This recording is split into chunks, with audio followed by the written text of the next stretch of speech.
जिल्लानि गसाइगाव टाउनाव मोनसे खौसेथिनि हान्जा सुरनाय हाबाफारि लादों। जों जे गासैबो हारि माहारिनि सुबुंफ्रा गासैबो जाति जनगोष्ठी जेसेबां जाति जनगोष्ठी जोंनाव दं, जेसेबां धोरोमनि सुबुं दं, गासैबो जों खौसे बड'लेण्डआव गोजोनखौ अराय गोजोर खालामनो, बड'लेण्डआव जौगानाय लाबोनो जोङो अनलायनानै बिदा फंबाय बायदि थांनानै थानो थाखाय दिनै जोङो खौसेथिनि हान्जा सुरदों। बेयाव गसाइगाव टाउननि बिखायाव गासिबो हारि माहारिनि लाइमोनफोर, सेंग्रा सिख्लाफोर, बोराय बेन्थ, हिन्जाव हौवा गासिबो ज' जानानै दिनै जोङो खौसेथिनि हान्जा सुरदों।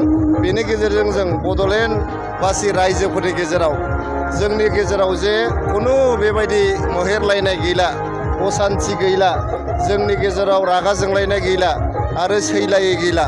जों बयबो रुजु रुमुयै गोरोबलायनानै रायजो जागासिनो दं आरो अरायबो जोङो बेबायदिनो खौसेयै रायजो जालांनो होननानै सदबांसा लानो थाखायनो दिनैनि बे हान्जा सुरनायखौ लानाय जादों।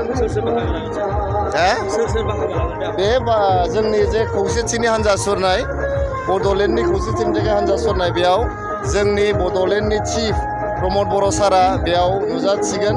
बेजों लोगोसे जोंनि गसाइगाव ओनसोलनि MLA जिरन बसुमतारी बिथां, जोंनि गसाइगाव ओनसोलनि EM उइलसन हाजदा बिथां, गसाइगाव ओनसोलनिनो EM उखिल मुसाहारि बिथां, जों लोगोसे जोंनि गसाइगाव ओनसोलनि मोनबा समस्तिनि जोंनि लाइमोनफोर, आइजोफोर आरो जोंनि गागि सोद्रोमाफोर बयबो बेयाव बाहागो लादों आरो जोङो बड'लेण्डनि गासिबो जाथि जनगोष्ठीनि खौसेथिनि थाखाय बे हान्जाखौ सुरदों।